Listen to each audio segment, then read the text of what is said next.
Meeting is being called to order. Time is 7:05. Public portion of the meeting begins. The New Jersey Open Public Meeting Law was enacted to ensure the rights of the public to have advance notice of and to attend the meetings of public bodies at which any business affecting their interest is discussed or acted upon. In accordance with the provisions of this act, the business administrator, board secretary, has caused notice of this meeting to be published by having the date, time, and place thereof posted on the bulletin board, the municipal building, communicated to the Herald News, the Record, and filed with the clerk of the Borough of Hawthorne. Roll call, please. Mr. Carr? Here. Ms. Goff? Here. Ms. Ehrentraut? Here. Dr. Morel? Here. Mr. Palouse? Here. Mr. Reicher? Here. Mr. Tutaro? Here. Mr. Turco? Here. Mr. Clavijo? Here. Please join me for the flag salute.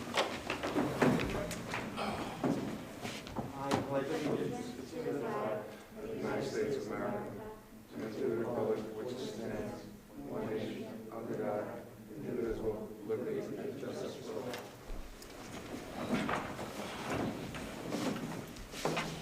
Meeting regulations. During each regular meeting, 2 opportunities are provided for citizens to ask questions and to make comments.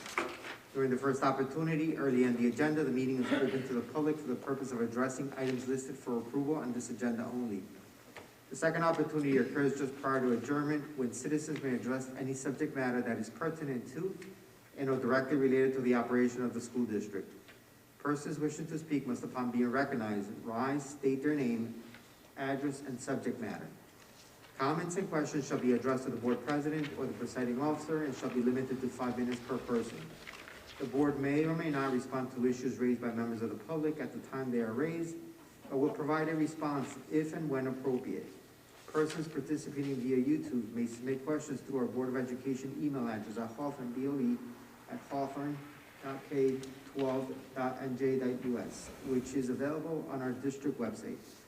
When submitting questions via email, please be sure to include your first and last name, address, and your question. We will do our best to answer all questions in the order in which they are received. If for some reason we are unable to answer your questions, someone from the district will respond using the email address you provided.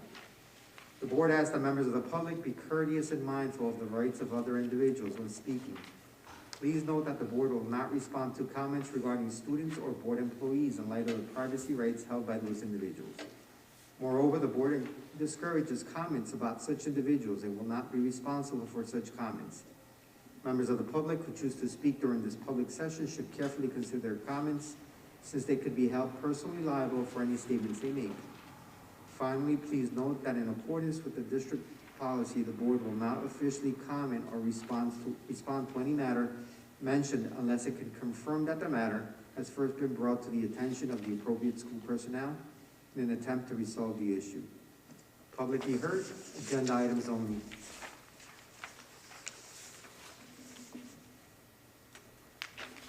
Seeing no one, moving on with the agenda, entertain a motion for the approval of minutes for the special meeting, public March 9th and also March 16th, both public and private.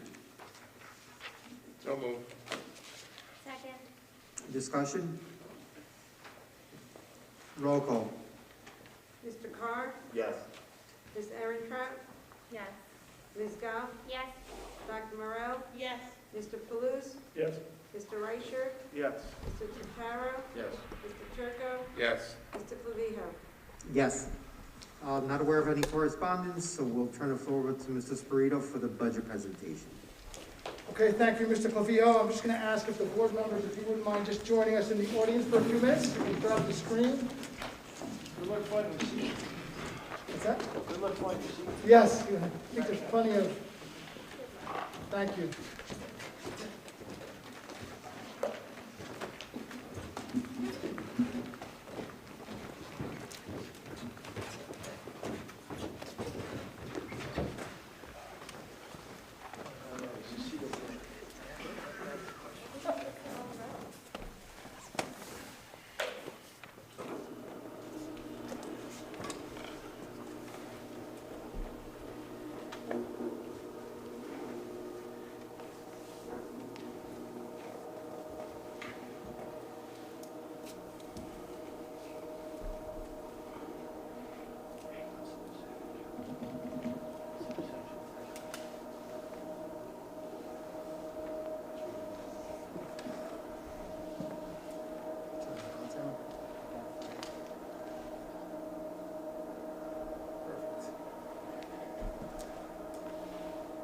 Okay. All right, so tonight, first of all, I want to welcome everyone and thank you for those who are joining us via YouTube. Tonight, we're here to discuss our 2021-2022 district budget for the Hawthorne Public Schools. Now, our goal tonight is to provide our parents and community members with an overview of the 2021-2022 budget for our school district. Before we begin tonight's presentation, I'd like to briefly discuss a few district highlights, as well as providing information about next year's budget. We're going to be providing a brief update on the progress of the referendum that passed in September of 2019. Although these referendum projects are not, just to be clear, they are not funded through our operating budget, I thought it was important to update the projects that have been completed, as well as the projects that are scheduled to be completed this summer. I thought it was an important opportunity to update our community on that. With that being said, I feel it's important to also share that the budget development process is always a challenging process, and our Board of Education and Administration remain cognizant of our fiscal responsibility to the taxpayers of Hawthorne. And you're going to see that tonight as our increase is below the 2% statutory cap. And we'll get more into that in a few minutes. However, we also understand and appreciate the commitment that we have to the students in the Hawthorne Public Schools and the importance of a quality school system for everyone in our community. Finally, I do want to take a moment just to thank our PTOs, our Education Foundation, our CPAC, our Special Education Parent Advisory Group, and the numerous private donors for their continued support of our students in our schools throughout the school year. This ongoing support is much appreciated and extremely beneficial to the students and staff in our schools. So with that said, just to give you an overview of what our discussion will include tonight, we're going to begin by providing some district highlights. We're going to talk a little bit about the referendum and the projects that have been completed, as well as the projects that are scheduled for this summer. We're going to give you a quick snapshot of some of our technology highlights over the past year. We will then get into our actual operating budget for the 2021-2022 school year. We'll discuss, I'll give you a little overview. We'll talk about the tax levy, our revenues and appropriations, and of course our fiscal efficiencies. And the second half of the presentation will give you an overview of some of the things that are included in this year's budget. We're not going to get into every detail of it, but some highlights of some of the things that are included in the budget, specifically in the areas of staffing, technology, and curriculum and instruction. So I want to start just by talking about or sharing some of the great projects that have been completed last summer and into the beginning of this school year. As you can see, the picture on the screen is a picture of our new culinary classroom here at Hawthorne High School. Unfortunately, our parents have not had an opportunity to see all these wonderful upgrades. I did have an opportunity to share some of those pictures in tonight's presentation, and there is a webpage that you'll see on this presentation where you can click. It will take you to our referendum webpage, which has some additional pictures. Again, please remember that the referendum projects are not part of our operating budget. Those are funds that were approved through a referendum vote back in September of 2019, and those funds are specifically allocated for these projects. So, as you can see at Hawthorne High School, we fortunately had great timing with the current pandemic, and we implemented a one-to-one Chromebook initiative at Hawthorne High School and Lincoln Middle School. At the high school, we renovated completely, we actually moved and renovated our culinary classroom, and you can see a picture of it on that slide. We updated our STEM classroom, one of our science labs, a physics lab on the first floor, and we've also added some wonderful graphics in our hallway, our main hallway, our cafeteria, and our high school gym. At Lincoln Middle School, again, we implemented a one-to-one Chromebook initiative for all students in grades 6, 7, and 8. We upgraded 2 second-floor science labs at the middle school. We have a beautiful new media center, and we replaced a couple of boilers, a couple of boiler projects at Lincoln Middle School, and again, wall graphics, not only in our main hallway, but in our gym and our cafeteria at Lincoln Middle School. At Jefferson and Roosevelt School, we completed some roof replacement projects at Jefferson and Roosevelt. We expanded the security cameras that were available at Jefferson and Roosevelt School, added some wall graphics, and again, replaced the boiler, as you can see, at Roosevelt School The Jefferson School boiler had previously been replaced prior to the referendum.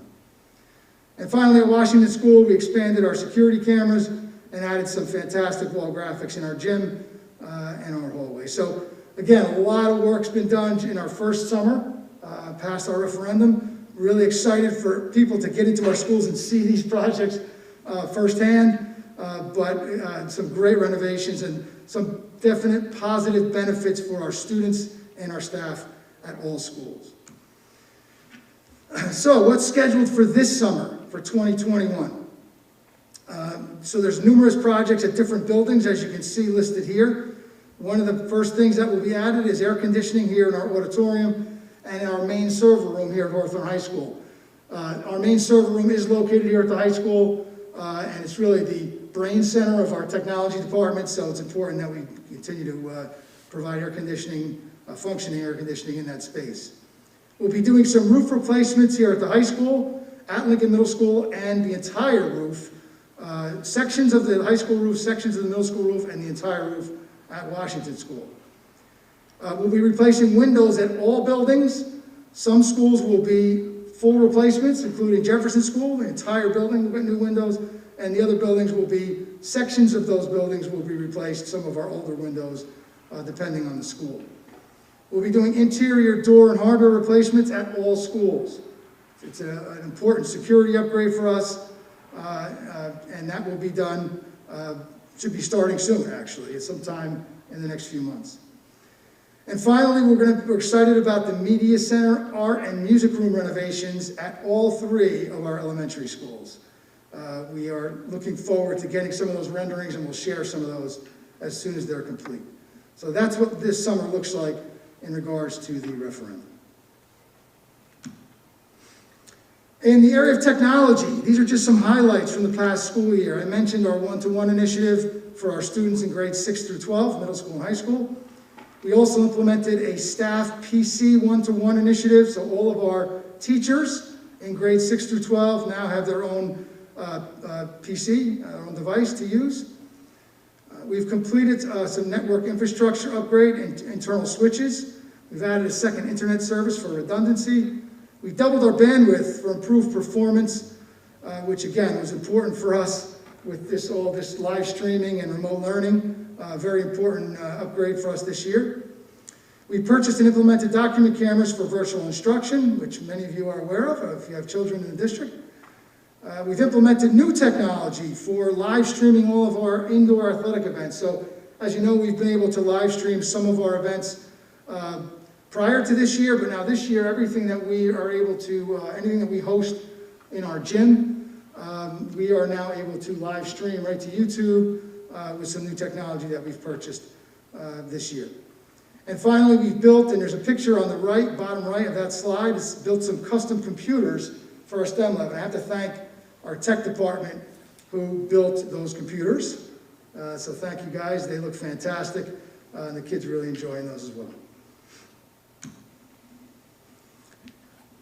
Okay, so as we mentioned earlier, the 2021 and 2022 budget supports all of our current instructional staff and programs, as well as our facilities, and a total enrollment of 2,366 students, and a total budget of $47,574,212.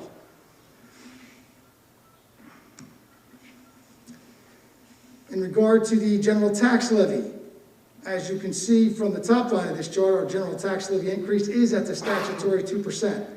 However, as you can see from line 2, our debt service line has decreased due to refinancing of our bonds, which has provided savings to our taxpayers. So that equates to an overall tax increase for our residents of a 1.86, which is below the statutory 2% increase. All right. So what does this mean for the average homeowner in Hawthorne? Well, after the reevaluation, the average home in Hawthorne is now valued at a little over $380,000, so which equates to an increase of $108.92 per year, or $9.08 a month. And I want to add that this is inclusive of the increase for the referendum. That includes the referendum increase as well. So it's $109 for the budget increase as well as the referendum that was approved in September of 2019. In terms of our revenues, the graph that you see on this slide includes the sources of revenue for our school district. As you can see, the majority of our funding comes from the tax levy. However, we do get some additional funding from state aid, and we did get an increase in state aid, which I'll talk about in a moment. Also, fund balance and miscellaneous revenue and special revenue. And obviously, another thing that we talk about often is finding ways to generate revenue. And we've done some things over the years, including allowing students to attend different programs in our district, and just allowing students to pay tuition to attend our school district. So we continue to explore opportunities for us to generate revenue to support our budget every year, and that will be an ongoing conversation with the board and the administration. To delve a little further into our general fund revenues, you'll see that we received on line 2 an additional $318,824 in state aid for the 2021-2022 school year. You will also see in the line just below that, we added this because we thought it was important. Although we did receive additional state aid last year, after our budget was approved, we did receive a reduction in aid of $176,832. So we were still in the positive, but there was a reduction in our state aid after the budget was approved, which is why we added the line there. We also do not have any projects scheduled that would require the use of capital reserve or maintenance reserve funds. Obviously, the projects that we'll be funding this year will be funded via the referendum. The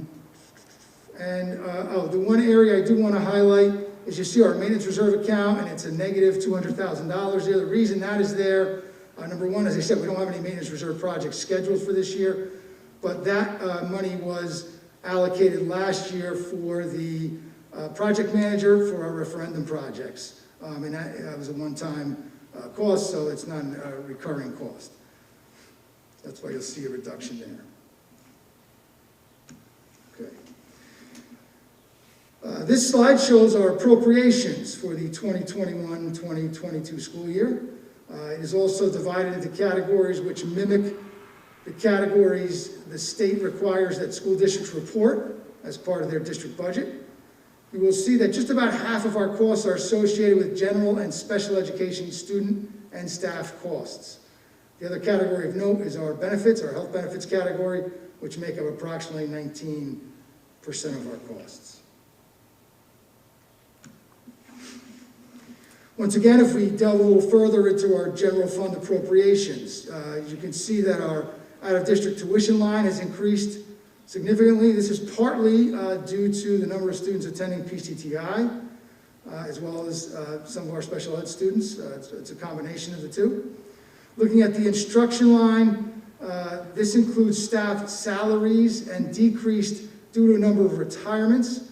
That's why you'll see a decrease there. We're not cutting any instructional programs, but that was really more due to staff salaries. The support services line has increased due to additional staff that we'll be hiring, and I'll be discussing later in this presentation, and that will also, I'll kind of lay out exactly the positions that we're looking to add for next year. And health benefit costs have actually decreased, as you can see from the chart, and that is due to rates being reduced and changes at the state level as well. So that gives you, again, a little closer look at our appropriations. In terms of our fiscal efficiencies, we're part of numerous consortiums which provide opportunities for better pricing. And you can see from the slide here that we are part of an insurance consortium for liability and workers' comp insurance, a statewide consortium to purchase internet access. We're part of bid consortiums for all instructional and office supplies, technology equipment, and special education transportation. We're part of an E-rate program for telecommunications. We outsource our cafeteria services, and we have shared service contracts for garbage, recycling, and school security with the borough of Hawthorne. So we're very proud of that partnership with the town, and we appreciate their support in that partnership. So now we'll get into some specifics in regards to the 2021-2022 budget. This budget includes the following items: all of our current instructional staffing in all schools, and some additions as well, which I'll talk about in a few moments. All of our existing programs and services, all of our current extracurricular activities, clubs, and athletic programs.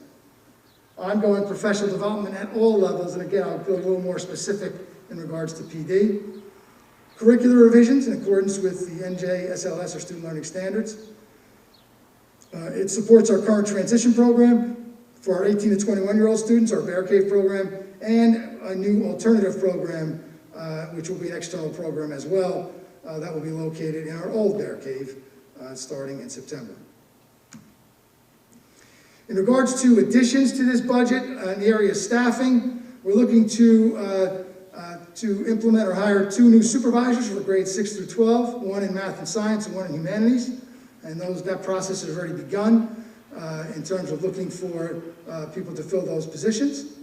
We're looking for child study team positions in LDTC, school psychologist, as well as 4 special education teachers, 1 for an inclusion class at Roosevelt School, 1 for the alternative program that I mentioned, and 2 for study skills, 1 new study skills courses that we're implementing, 1 at the high school and 1 at the middle school.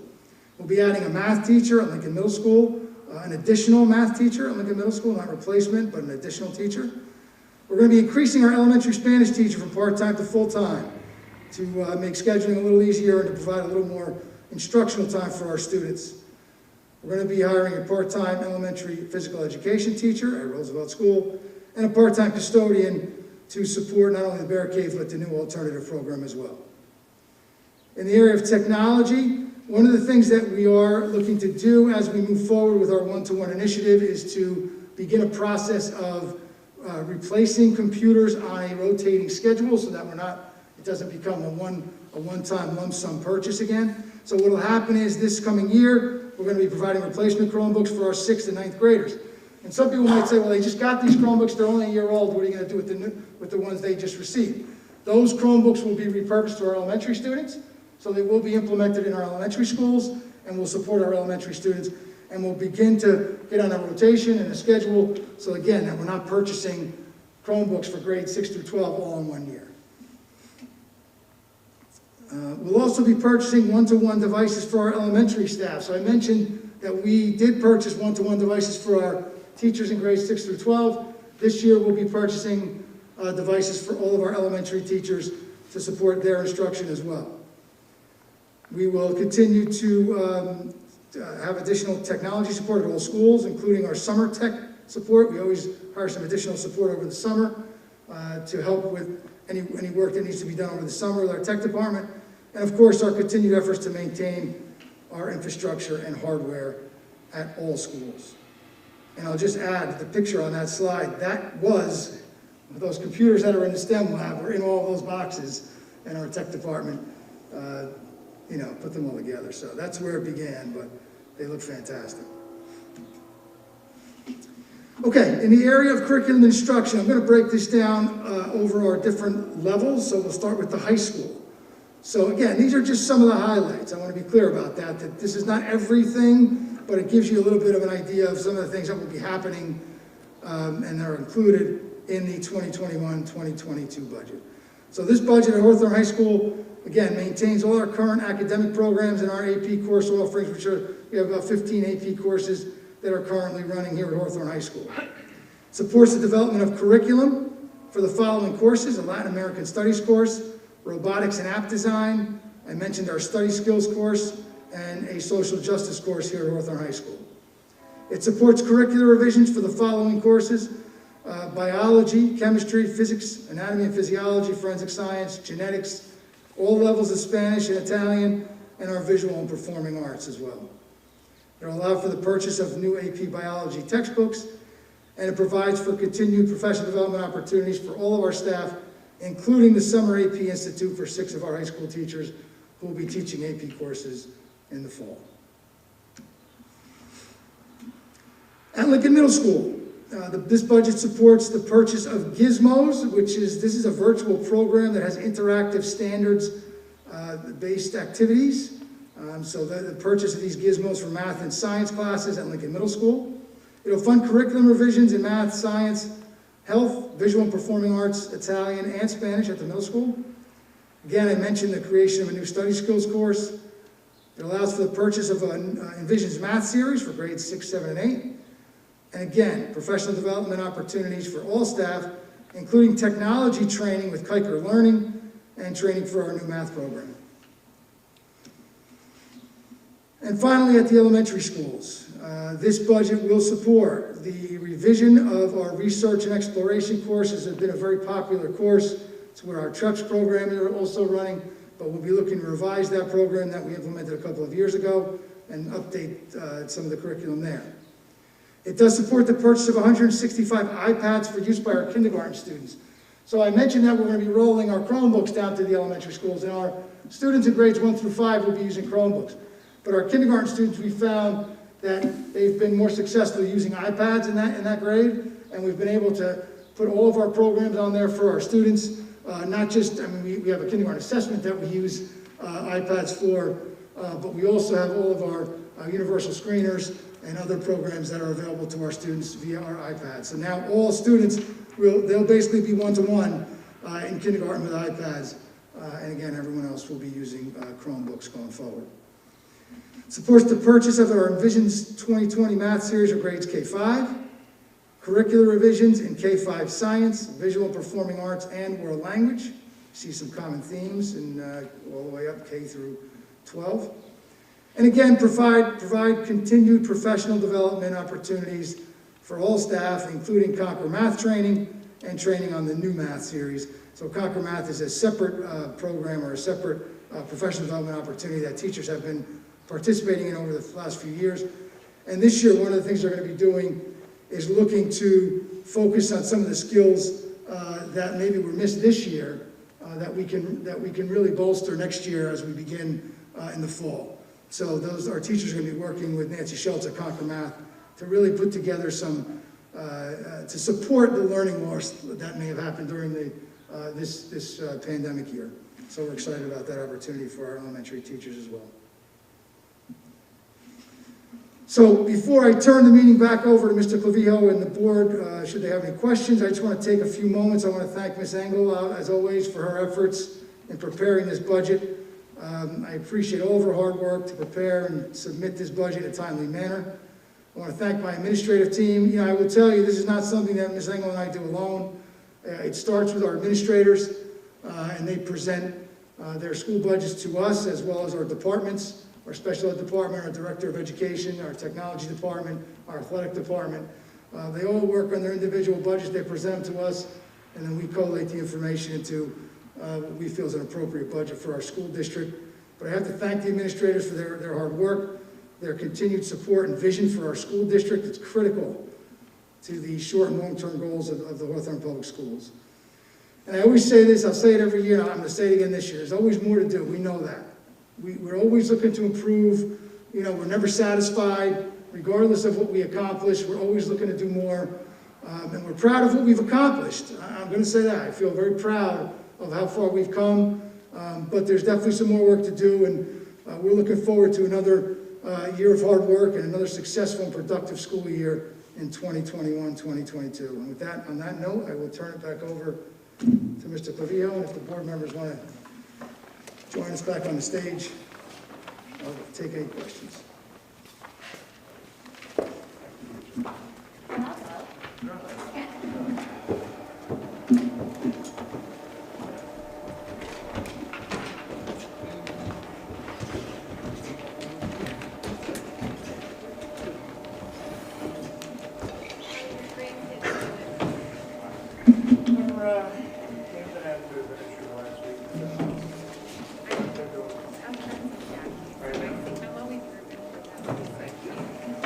Thank you, Mr. Spirito. At this point, does anybody, any board member have any questions for Mr. Spirito or Ms. Engel?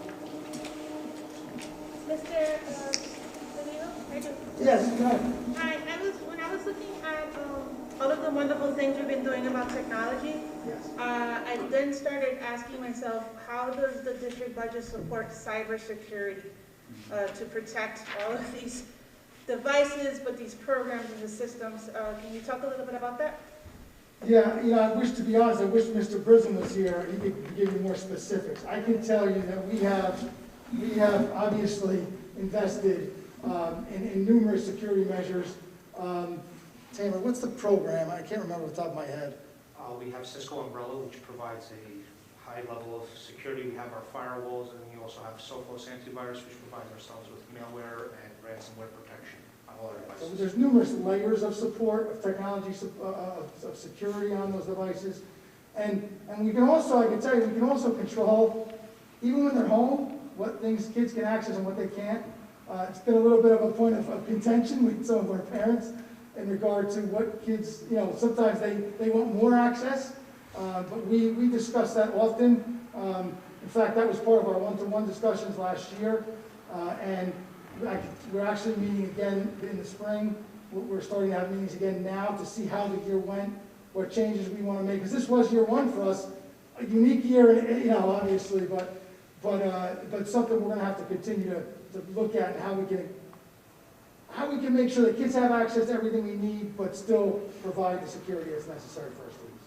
Okay, I just wanted to be sure that, we protect what we have, not only devices, but our servers from, and you and I, we've sat in meetings about, schools now are really one of the first places now that many hackers are, trying to get data from and hold it hostage, so to speak. Yes. So I was just wondering, how do we protect this large investment our community has made Yes. to protect it from, from cybersecurity? That's a good question. Okay, thank you. You're welcome. We also have insurance as well, Yes.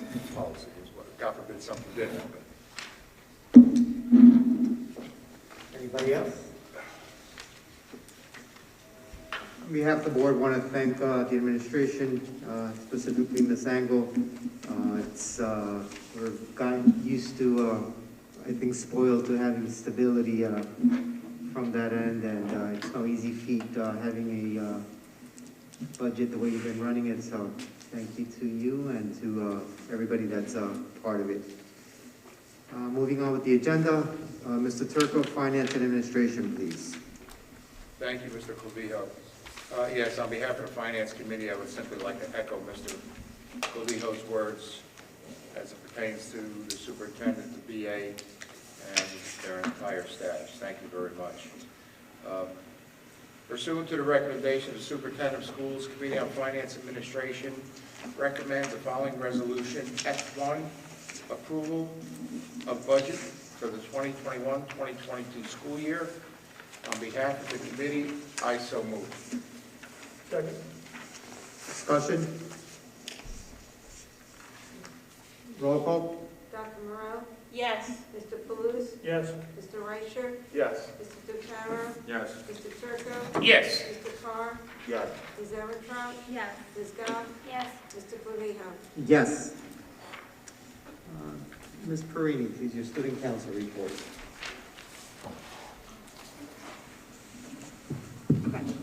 Hi, good evening, everyone. As we conclude April, this past week marked an especially exciting time at HHS as in-person students successfully returned for 5 days of instruction for our 4th and final marking period. In addition to the excitement surrounding more in-person learning, this month also included an array of past and upcoming events, both inside and outside of the classroom. This week, the Student Council is hosting a Spirit Week for all students and staff. The themes for the week are Maui Monday, where everyone's encouraged to wear Hawaiian attire, TMZ Tuesday, dress up like your favorite celebrity, musician, or athlete, Blue and White Wednesday, dress in your bear wear, Color War Thursday, where each grade level dresses in their respective color, and Festive Friday, to dress up like your favorite holiday. Tomorrow afternoon and evening, students will also be able to participate in a school-wide favorite activity, which is hallway decorating. Students can sign up for shifts at various times during Wednesday afternoon and evening and help decorate their grade level's hallway in a theme of their choice. To finish off a fun-filled week, on Friday, April 30th, the Student Council will be hosting Bearcella. This event will take place at 6:30 and will be an outdoor gathering on the football field. The night will include a barbecue, a DJ and dancing, outdoor games, and activities for students to safely enjoy. April in the HHS Library includes a continued focus on cultural diversity with Arab American Heritage Month in the spotlight. Outreach from the Media Center to celebrate includes posters, displays, and book talk discussions. The library is also celebrating National Poetry Month, which includes Grab a Poem in the Hallway giveaways and resources for teachers to help integrate the expressive art of poetry into various subject areas. The library workshops are now pre-recorded and posted for students to access at any time convenient to them. This month, these included lessons in poetry, Jazz Appreciation Month, Shakespeare Trivia, and the launch of our new Curiosity Corner. In Bears sports news, our winter seasons recently finished up this past week. Our volleyball team, led by Captain Bella O'Neill, had a very successful season and qualified for a home state game in the state tournament. After a dominant 2-0 win in the first rounds of states against Emerson, the team fell short against Park Ridge in the quarterfinals. Nevertheless, the volleyball team played exceptionally well all season and finished with a record of 8-4. Continuing strong winter sports seasons, the wrestling team went undefeated in league play, capturing their first league title since 1998. Additionally, 4 of our wrestlers, juniors Brandon Massey and Andrew Morzetta, along with seniors Leah McAllister and Declan Smith, all had amazing seasons and earned spots in the state tournament. In boys winter track at the County Invitational, junior Jason Harmer won both the 1600 and 3200, and senior Eric Mendoza took second place in the 400 and medaled in long jump. In girls winter track, senior Isabel Robinson was in the top 3 for 3 different events: the long jump, the triple jump, and shot put. Leah Alves also finished with the 3rd fastest time in the 55-meter hurdles, while Sydney Hansen medaled in the 55-meter and 200-meter spurts. We've also been fortunate enough to have 2 of our senior athletes signing to continue their athletic careers in college. Isabel Robinson will be running track and field at the University of New Haven, and Matt Shea will be playing football at St. Thomas Aquinas College. We congratulate them on their accomplishments, and we wish them all the best of luck in their future athletic, educational, and personal endeavors. With the conclusion of winter sports, April also marked the start of our highly anticipated spring seasons, as spring athletes didn't have the chance to have a season last year at all due to COVID. Leading off the season, the golf team took home their first victory in a match against Manchester. Our other spring sports, baseball, softball, track and field, and lacrosse, officially started their seasons last week. The boys and girls track teams both won their first meet against Elmwood Park by scores of 103-32, 33-93, as well as Glenrock by scores of 76-63 and 93-27. Our other spring sports teams all played hard in their first few games and look to pick up their first wins this week. HHS is looking forward to all of these events and opportunities for involvement taking place this month. And with that being said, that will do it for my April update. Thank you. Thank you, Allison. It's always fun to hear about all the fun things going on at the high school. Mr. Spirito, can we have your superintendent's report, please? Yes, thank you. So I just want to comment on Ally's report. I mean, I think it's so wonderful that we're able to provide some of these events that didn't happen earlier this year. I know the kids are excited about the hallway decorating and Barcella and these events that are coming up, but it's been a tough year for our students, and we know that, and we're trying our best to provide some of these opportunities that may have happened back in the fall. But we just, I'd say just bear with us as we continue to work through the challenges that we have with some of these events, and we'll do our best to provide opportunities where we can. And I want to just start by thanking, everybody in the district, administrators, teachers, our maintenance and custodial staff. It's been a challenging year, and there's been a lot of people who've worked very hard to maintain our in-person instruction, and now recently to increase the amount of in-person instruction that we've been able to provide. It's truly been a team effort, and one that we'll continue to work hard on as we move forward into the final 2 months of school. I want to thank our students, our parents, for their support and cooperation and their flexibility as we've changed schedules and modes of instruction from in-person to remote and back to in-person. Again, the guidance, as many of you probably know, the guidance changed again yesterday, so the guidance is ever changing, and we're doing our best to adjust to it as quickly as we can when those documents do change. And I just want to share, Because a lot of people will say to me, well, if you knew this was coming, why didn't you make changes earlier? I can tell you that we don't get advance notice. The recent announcement, I find out watching the governor's announcement on YouTube. We do not get advance notice of these changes. We are told that there's going to be an announcement by the governor, and we tune in. We're on the edge of our seats as we tune in, but we really don't get any advance notice of these things. So we're doing the best we can to really shift and adjust quickly as these things come our way. We're currently working on plans for this summer, for our summer programs at our elementary, middle school, and high school, and obviously having discussions about what next year will look like.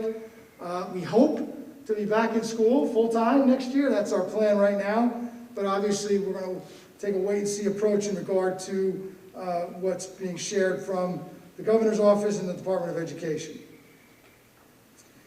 Just a couple of quick announcements in regard to the high school. AP testing is beginning the week of May 3rd, so please be advised that these exams will be administered in person on the exam date specified by College Board.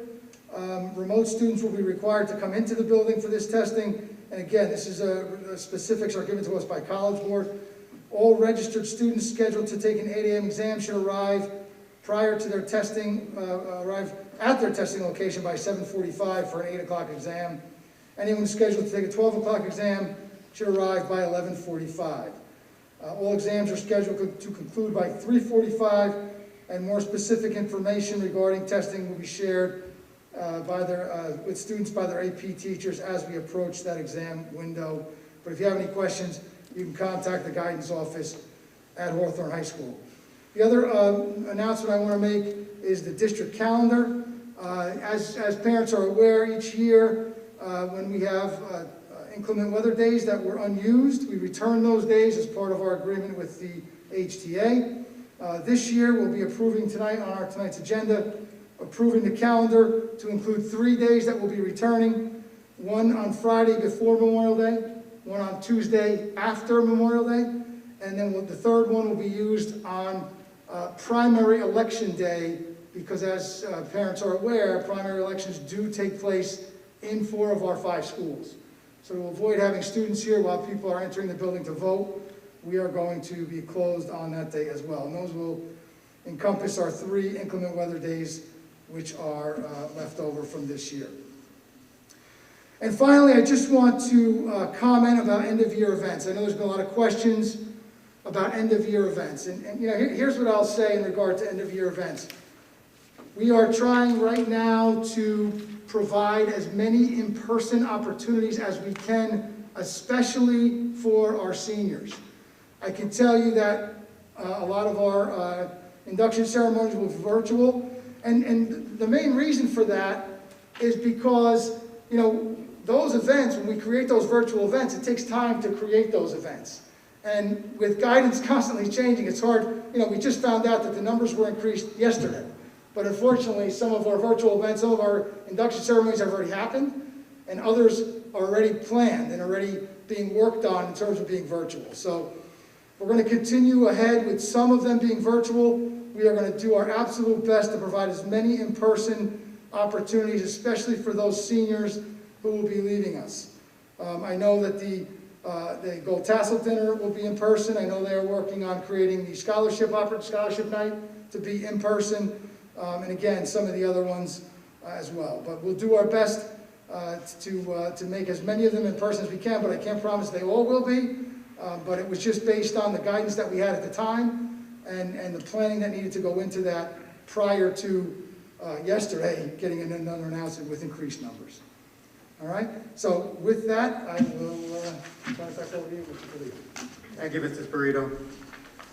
Moving on to curriculum instruction, Ms. Goff, please. Thank you, Mr. President. Pursuant to the recommendation of the Superintendent of Schools, the Committee on Curriculum Instruction recommend the following resolutions. CI 2 through CI 5 on page 4, CI 6 and CI 7 on page 5. On behalf of the committee, I so move. Second.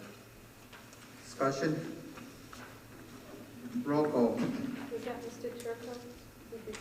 Yes, that was Mr. Thank Turco. you. Ms. Erentrout? Yes. Ms. Goff? Yes. Dr. Morel? Yes. Mr. Palooz? Yes. Mr. Reicher? Yes. Mr. Tatara? Yes. Mr. Turco? Yes. Mr. Carr? Yes. Mr. Clavijo? Yes. Ms. Goff, personnel, right back at you. Thank you. The following resolutions are pursuant to the recommendation of the superintendent of schools. P8 through P11 on page 5, P12 through P23 on page 6, and with a heavy heart, we announce P38 through P40 on page 13 of the addendum. On behalf of the committee, I so move. Second. Discussion?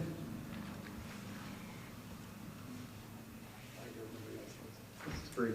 Yeah, I just would like to comment on P38.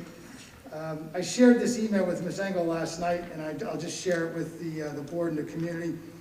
My email to Ms. Engel last night is, I said, it is with mixed emotions that I send you this email tonight, as I've read the Riverdale agenda and saw that you were appointed as their new business administrator. And first, I want to say congratulations. I know this was not an easy decision, but I'm happy for you, and I wish you all the best in your new role. With that said, I just want to take a moment to say thank you. You know, Trudy and I interviewed Trudy in Dunkin' Donuts because it was prior to my arrival as the superintendent, and I didn't have an office here in Hawthorne, so her and I interviewed her in the Dunkin' Donuts in Hawthorne. And I can tell you that I knew from the moment I met you that you were going to be a great addition to the Hawthorne team that I was trying to create. And I can tell you, you didn't disappoint us. I mean, you did a fantastic job over the last 6.5 years. You've proven to be a dedicated, hardworking team player, and I've just done an outstanding job as our business administrator. And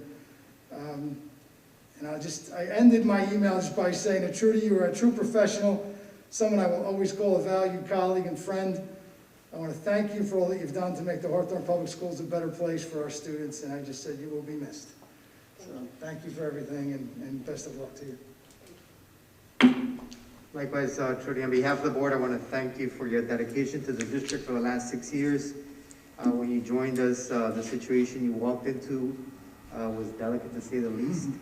We appreciate having worked with you shoulder to shoulder in a partner-like manner all these years. You're a true professional and a class act. Well, we're sorry to see you go. We're happy for your professional successes. Thank you for your service and Godspeed. Thank you. You're welcome. Roll call. Ms. Goff? Yes. Dr. Morel? Yes. Mr. Palooz? Abstain on P21, yes on everything else. Mr. Reicher? Yes. Mr. Tatara? Yes. Mr. Turco? With regret on P38, yes on everything else. Mr. Carr? Yes. Ms. Erin Trout? Yes. Mr. Clavijo? Yes. Mr. Turco, Finance and Administration, please. Thank you, sir. First, we have acceptance of a donation of $500 from Selin LLC, Hawthorne Quick and Fresh ExxonMobil of Hawthorne to Hawthorne High School. We thank them very much for their kind consideration and their donation. Pursuant to the recommendation of the Superintendent of Schools, the Committee on Finance and Administration recommends the following resolutions: F24 through A27 on page 7. On behalf of the committee, I so move. Second. Discussion? Roll call. Mr. Palooz? Yes. Mr. Reicher? Yes. Mr. Tatara? Yes. Mr. Turco? Yes. Mr. Carr? Yes. Ms. Erin Trout? Yes. Ms. Goff? Yes. Dr. Morel? Yes. Mr. Clavijo? Yes. Mr. Carr, claims, please. In accordance with NJAC 6A:23-2:11B, C3, and C4, CL28, submit to the committee for approval. I've reviewed the bills. All appears to be in order. It's recommended that the board approve the bill list for the month of April 2021. Second. Discussion? Roll call. Mr. Reicher? Yes. Mr. Tatara? Yes. Mr. Turco? With reservation on any bill with PCTI and NRESC. Yes on everything else. Mr. Carr? Yes. Ms. Erin Trout? Yes. Ms. Goff? Yes. Dr. Morel? Yes. Mr. Palooz? Yes. Mr. Clavijo? Yes. Mr. Tatara, Buildings and Grounds, please. Thank you, Mr. President. Pursuant to the recommendation of the Superintendent of Schools, the Committee on Buildings and Grounds recommends the following resolutions. BG 29 on page 8, BG 30 through BG 36 on page 9, BG 41 on the addendum, page 13, as well as BG 42 on page 14. On behalf of the committee, I so move. Second. Is that a second? Yeah. In the back. Mr. Carr. Thank you. Discussion? Roll call. Mr. Tatara? Yes. Mr. Turco? With reservation on BG 32, yes on everything else. Mr. Carr? Yes. Ms. Erentraut? Yes. Ms. Goff? Yes. Dr. Morel? Yes. Mr. Palooz? Yes. Mr. Raisher? Yes. Mr. Clavijo? Yes. Mr. Tatara, policy, please. Thank you again. Pursuant to the recommendation of the Superintendent of Schools, the Committee on Policy recommends the following resolutions. PO 37 on page 10. On behalf of the committee, I so move. Second. Discussion? Roll call. Mr. Turco? Yes. Mr. Carr? Yes.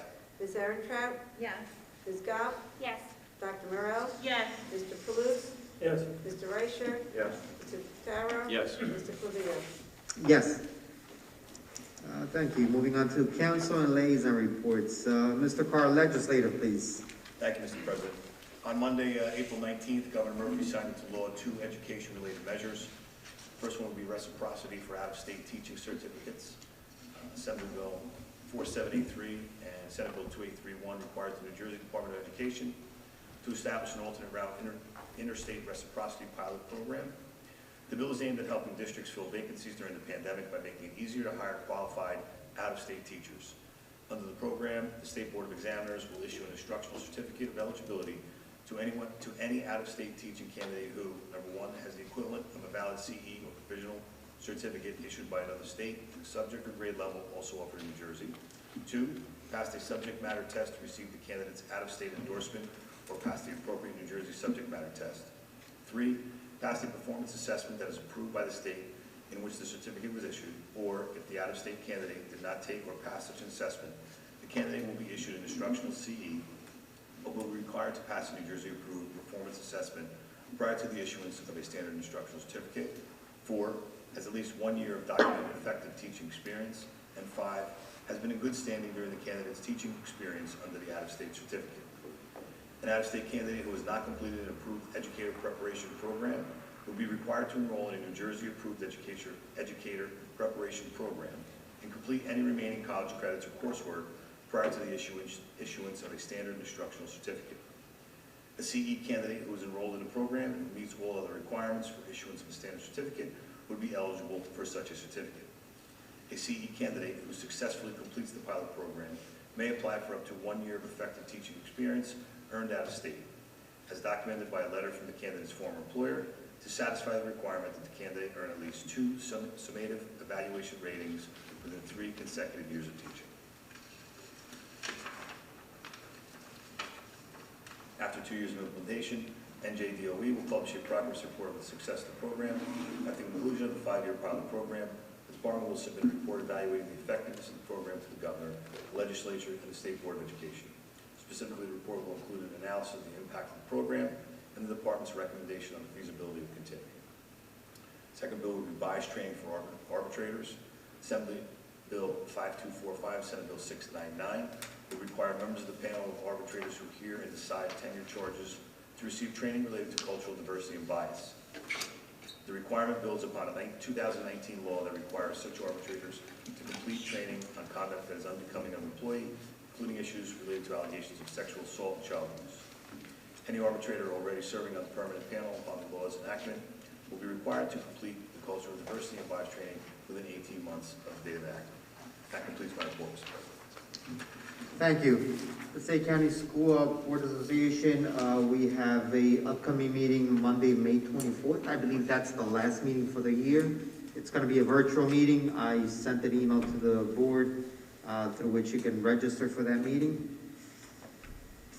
Ms. Goff, NJSBA and curriculum instruction report, please. Thank you, Mr. President. For NJSBA, there's really nothing, just keep checking the website and their Facebook page. They have a lot of live events that they then archive. Also, I hope everybody was able to successfully file their disclosure statement. It took me 3 times. I'm ashamed to say this is a new platform and clearly was not very well thought out when they executed it. But I think the 3rd time was the charm. I didn't get anything back that last time. As far as curriculum and instruction, we met last Tuesday, April 20th at 5:30 in the courtyard. It was a beautiful day, and it was nice to see everybody in person outside. The first 2 items that we discussed were the staffing and programming that were presented this evening by Mr. Sprito as a result of the SR2 funds, what would be purchased for the following next years. We also discussed the Nancy Schultz training, the math guru. She'll be taking 2 of our teachers from each grade that will be going to train with her. Then they will come back and spend 5 days creating a pacing guide that reflects the learning loss, also helping to get the new program off the ground, the Ambitions program. We also discussed a multisensory reading program that teachers will be starting next year. 6 of our own teachers here were fully trained through Fairleigh Dickinson to be Orton Gillingham certified. They will be stepping out of their roles as classroom teachers and will be multisensory reading specialists for the next year. We will be replacing them with 1-year replacement leave teachers. This will help to also recover some of that learning loss caused by COVID. We discussed mental health programming. A gentleman by the name of Steve, I believe last name Field Day, has created a program, K-5 ACEs, which is Adverse Childhood Experiences. We will have an ACEs crisis team on site that will administer an ACEs survey on site to determine if anyone is at risk due to adverse experiences. They will partner with our crisis team at West Bergen. That's for grades K through 5. For grades 6 through 12, there will also be a depression screener that will be supported from West Bergen. Dr. Jabrona shared with us some job fairs that she had attended to search for some candidates for the jobs they were looking to fill. They were at TCNJ, Ramapo College, something called Handshake, which is like a consortium. Also, they had contacted and attended something done by the Diversity and Educational National Job Fair, from which they got 16 resumes and 7 interviews. And they're also planning to advertise on NJ.com, which I think went live this week. Additionally, they shared with the committee that iPads will be purchased, as Mr. Sprito said, for the 160 incoming kindergartners. Each classroom will have their own set. And we were briefly debriefed on the calendar revisions. That is all I have. Thank you, and thank you for bringing up the school ethics disclosure statements. I feel bad, I myself forgot to click submit, so Karen kicked it back to me. Anybody that hasn't completed it, the deadline is April 30th. Mr. Palouse, have CPAC and PTOs, please. Thank you, Mr. President. Abby, I took 3 times as well, so 3 times is the charm. Thank you. So nothing to be embarrassed of. Starting off with Washington School PTO, this week on their Facebook page, I noticed that they're having a Pet Awareness Week. You can make monetary donations or pet food, which will go to the Passaic County SPCA. It's a nonprofit volunteer humane education and advocacy group. On Thursday, Washington School is having bring a picture of your pet day. And this Friday, the 30th, if you want to make any donations, that's the deadline. Moving over to Jefferson's PTO, they have an interesting idea for a fundraiser. I believe they sent out a survey to see if there'd be enough interest in the event. And once I can obtain more information on whether that event's going to take place, I will share it at our next meeting. Roosevelt continues to do their ShopRite gift card fundraiser. That's where you can just purchase gift cards at face value, and they make a small commission on that. And Roosevelt is also working towards another fundraiser, which I believe is a tricky tray for June 12th. Over at LMS, on their Facebook page also, they posted something that a lot of people are not aware of, but if you shop, which I do a lot on Amazon, all you need to do is put in Amazon Smile, and you can actually pick a nonprofit, and they put out their information there that you can actually choose Lincoln Middle School PTO Inc., and a small piece of your purchases or certain purchases will actually go back to the school. So check it out, that's Amazon Smile, it's the same as regular Amazon. Moving on to the Ed Foundation and on Hawthorne High School PTO. They want to thank everyone for their past fundraising support. You know, during these trying times, it's been difficult to come up with ideas for fundraisers to benefit the students here at Hawthorne. You know, please stay tuned. They're working on some new upcoming events as well. I just want to end the PTO portion by saying that I think most or if not all of the schools are actually in the process of selling T-shirts and also graduating lawn signs. So if anybody wants to support, you know, one of their students, they can reach out to their prospective PTOs for all our graduating 5th graders and 8th graders, as well as the seniors here at the high school. And I'll just round it off here with negotiations. The negotiations committee did meet with the HTA on April 7th. We have another meeting coming up on May 4th. We are making progress, and I will continue to update everyone as we move forward. That concludes my report. Thank you.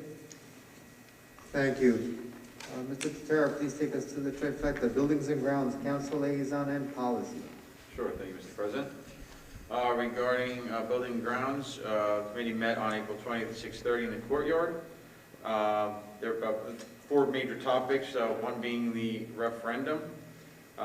Referendum updates, we had, as previously mentioned by Mr. Sprito, last month we had a significant number of projects overall that we scheduled over this summer. This included work at the Media Center, art rooms at Jefferson, Washington, Roosevelt.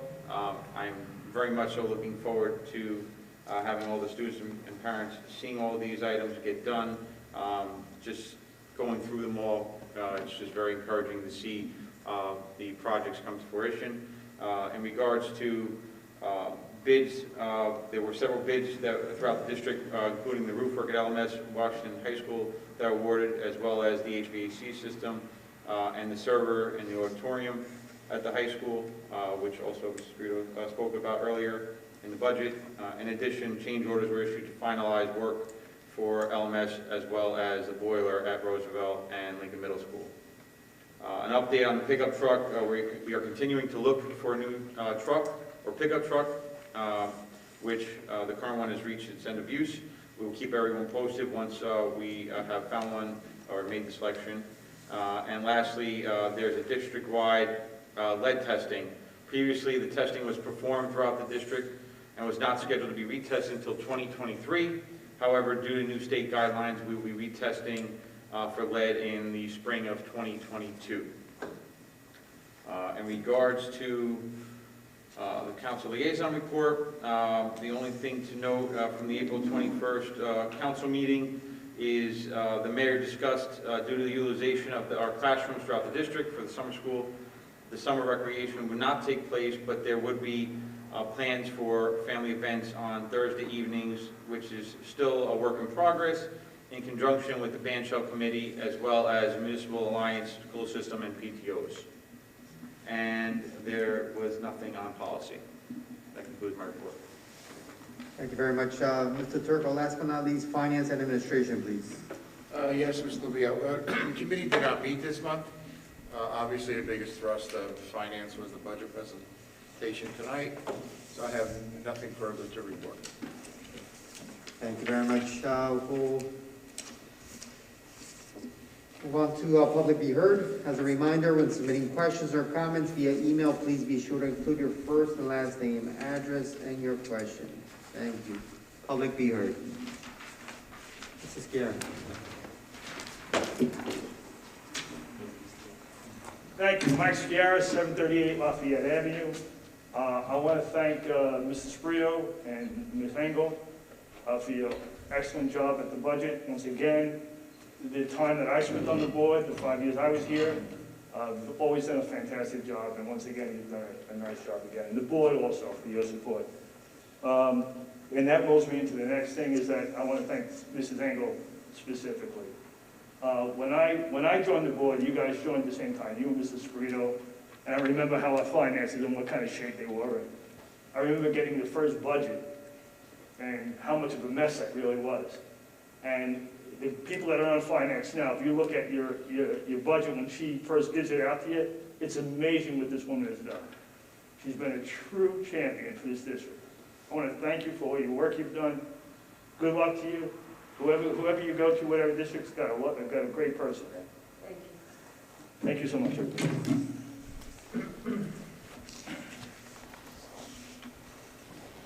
Mr. Spirito, any emails? Yes, so we have two emails. I'll just read the first one. The first one has to do with athletics. It's from Jim Squayo, 16 Mary Street in Hawthorne. He says, hello, my name is Jim Squayo. I've been part of the Hawthorne softball community for over 20 years, and not only have I seen a decline in players, but having 21 years of experience working on NCAA fields, it gives me an opportunity to address the board to speak to them about the minimal care the fields get, especially when it comes to pitching mounds. I recently witnessed a varsity game against a mediocre North Bergen team whose pitcher was less than stellar, but our girls couldn't come up with only a handful of hits. Although I'm appreciative of everything the coaches do, they need the resources to train our girls the correct way. Every team, baseball included, should have a portable pitching machine so our girls and boys can see live pitching to prepare them against the teams they are playing. Also, pitching mats for the gym floor to cushion a pitcher's landing spot when working out indoors.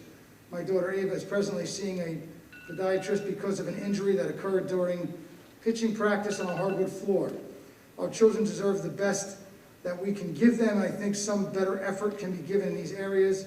Every pitching mound needs to be redone with DuraPitch pitching clay, which is a synthetic clay that firms up a pitcher's stride lane. All mounds need a cover also to protect it from hard rain so the fields can perhaps be better playable after a rainstorm. Having 21 years of experience working on college fields, there are easy fixes that can be done to assure our girls can be given a good facility to play on, which is very important to their training. I, for one, would like to see more championship flags on the gym wall, but up until now, I've seen nothing but excuses. Thank you for listening, Jim Squayo. I guess my response to that would be I will share your concerns with Mr. Mazzacca, our athletic director. The other comment I'll just make is just keep in mind that the fields that our girls play softball on are not our fields. We rent those, we have to get permits from the county. Those fields are maintained by the county. We do not work on those fields. We do not have the permission to update those fields or provide covers for those fields. I can tell you that the Ray Ave field is scheduled to be redone this spring, or this June. They're going to start renovating that field completely this June. So what I would suggest in regards to your experience related to pitching mounds, you might want to reach out to the county to let them know, because they're the ones who will be doing the work and replacing, obviously, the field, the mounds, the clay, all of it. So, but again, I will share your concerns about the indoor facilities as well with Mr. Mazzacca for his consideration. Thank you.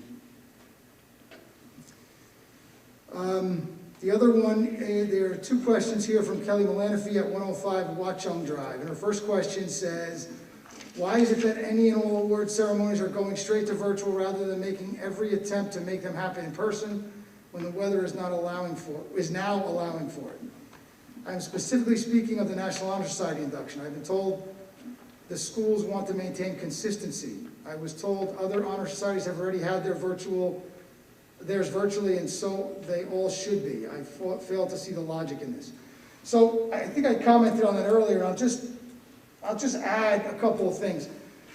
Again, ideally, we would love to do all of these things in person. That would be our ultimate goal, and we typically do them all in person. But, as I mentioned earlier, the challenge for us is that some of these things have to be scheduled.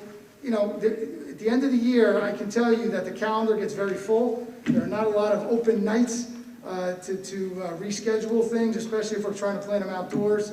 And to prior to yesterday, the numbers were limited in terms of what we could hold indoors and even outdoors for that matter. But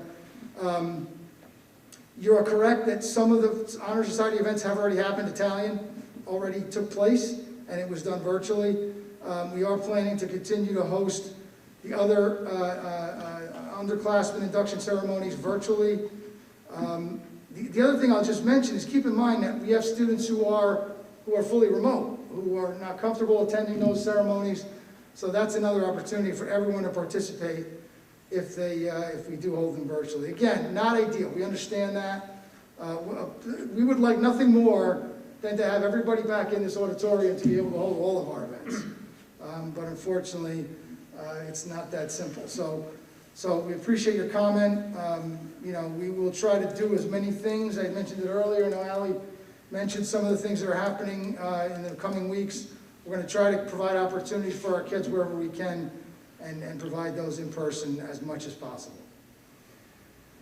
Her second question, and I'll only comment on this because I know that she did speak with Mr. DeMeo.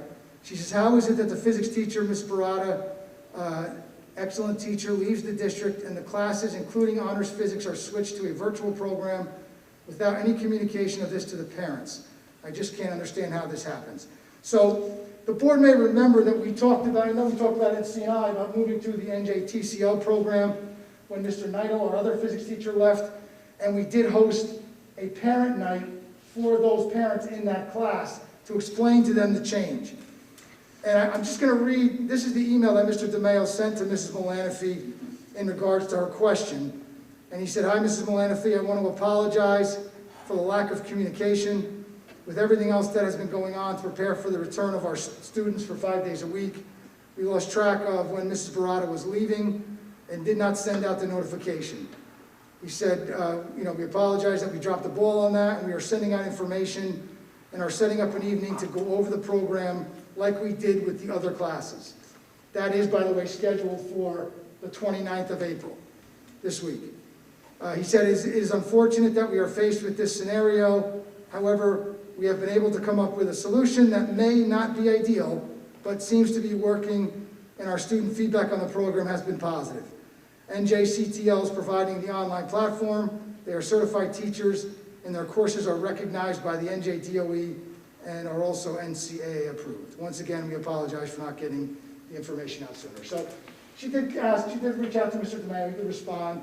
It was just an oversight. We are scheduling that opportunity this week so that parents will know how the program operates. And again, we apologized for not communicating that sooner. Let me just see, I think. Okay. Ben Joseph says hello. Hi, Ben. It's one of our students. He just wanted to say hello. That's all. That's it for the emails. Thank you. All right, great. So, seeing no one and with no other emails, we're going to go ahead and close out the publicly heard of the portion of the meeting. We'll move on to new business. Anybody have any new business? Anything? No? Anybody else? The only thing I'll chime in on new business is the CSA evaluation. We're going to be begin the process once Mr. Sprita completes this portion of it, and we'll then go ahead and work on our board's self-evaluation as well. So, you know, for those of you that are newer with the board, we'll walk you through that process. But that, you know, that's coming up at some point. Moving on, old business. Anybody have any old business? Anything? Anybody? No? I just want to share that I had the opportunity of going to the Passaic County Film Festival, which they held over the weekend in a drive-through format up at golf course. And winners from Hawthorne included Hawthorne alumni Jesse Dorfman and Dustin Scully. Their production team is called Fords of Crowd Films. They won the Costello Award, which makes it their third in a row. Just want to congratulate them and their teachers, the teachers that they tout for the original inspiration, Mr. DiLeonardo and Mr. Van Winkle. Their work can be viewed and supported at www.fordsofcrowdfilms.com.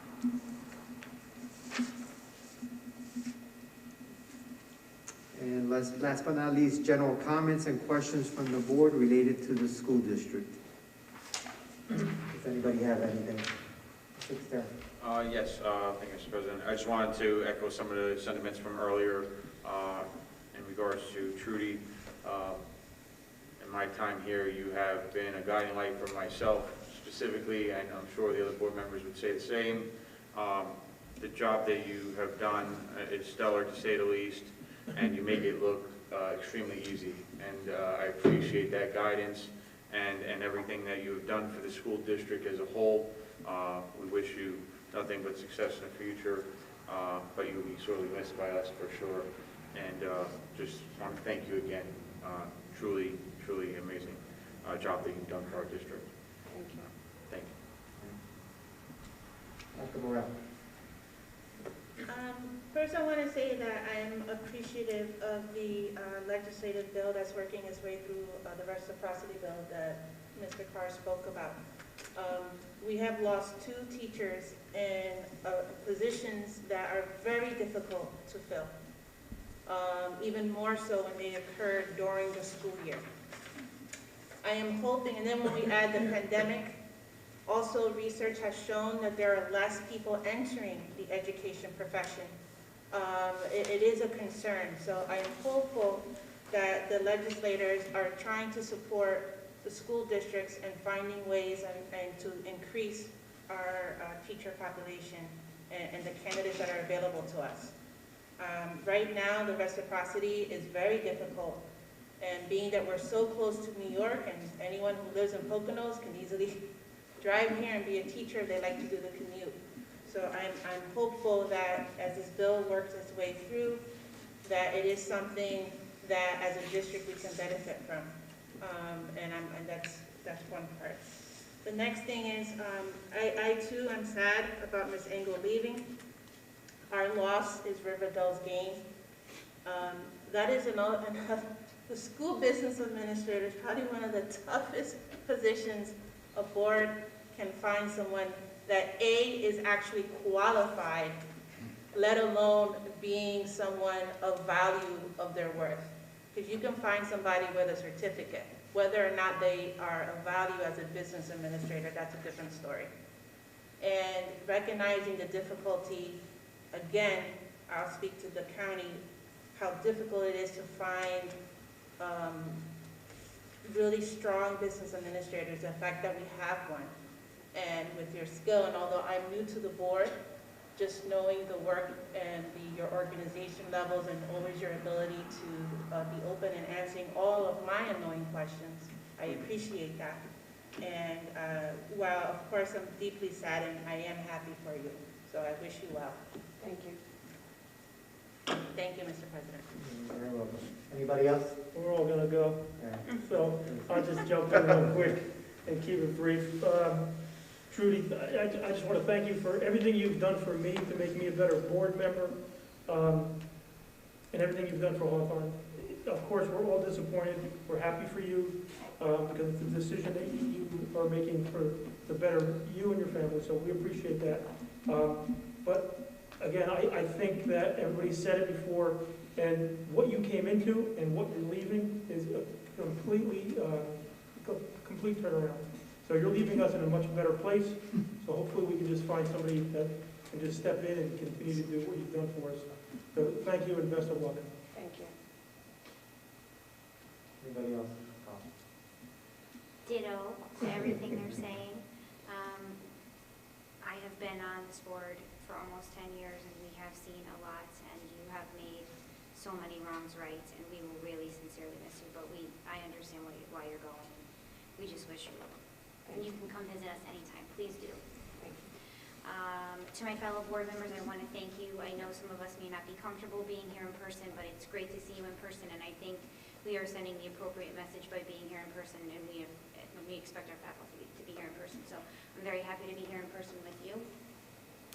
And lastly, as a mom of an incoming 6th grader and an incoming 9th grader, I got to experience both of those virtual nights put on by both Ms. Dever and her staff and the high school guidance staff department, and I was truly impressed. To see it through the lens of a parent is a completely different experience.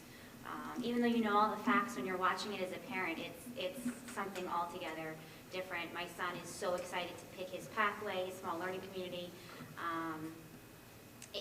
It's just truly amazing. So all of the hard work, all of the hours that everyone here has put in, all of our faculty and staff, Mr. Sprito, Ms. Engel, we are truly appreciative of everything that you guys do. I remember when we hired Mr. Sprito, he said, I may not know how to do everything, but I'm going to surround myself with the best people, and he truly has done that. So we are very appreciative. I can say. You did. It's the one thing I remember. And you lived up to your word. So thank you. Anybody else? Bruce? Rudy, I can't see you from up here, but congratulations.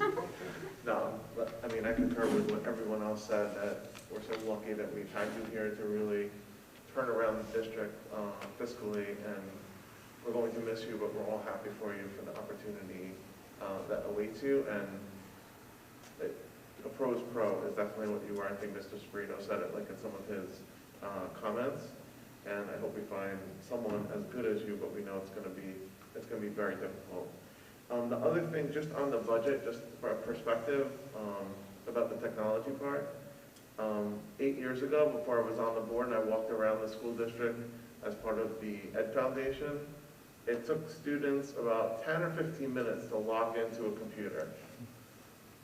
8 years later, to be K through 12 one-to-one and have all the things that we have is an amazing turnaround.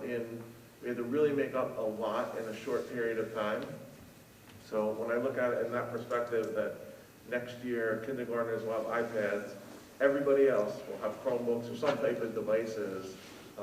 You know, some was out of necessity, but it's amazing how far that we've come from satellites on the board office that were sending out the signal to all the schools. That's why it would take 10 or 15 minutes for students to log on.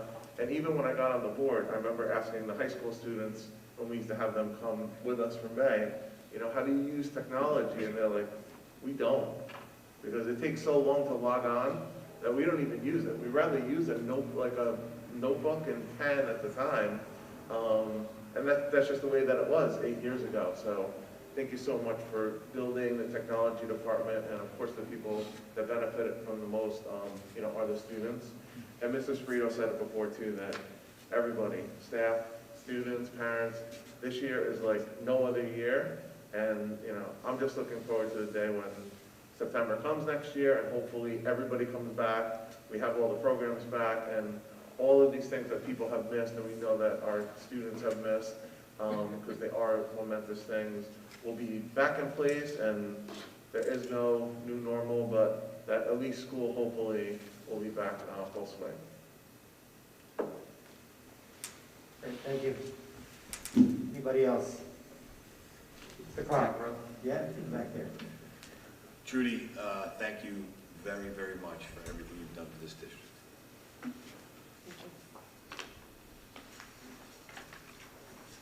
Rudy, thank you for allowing me to become what I think will be a lifetime friendship.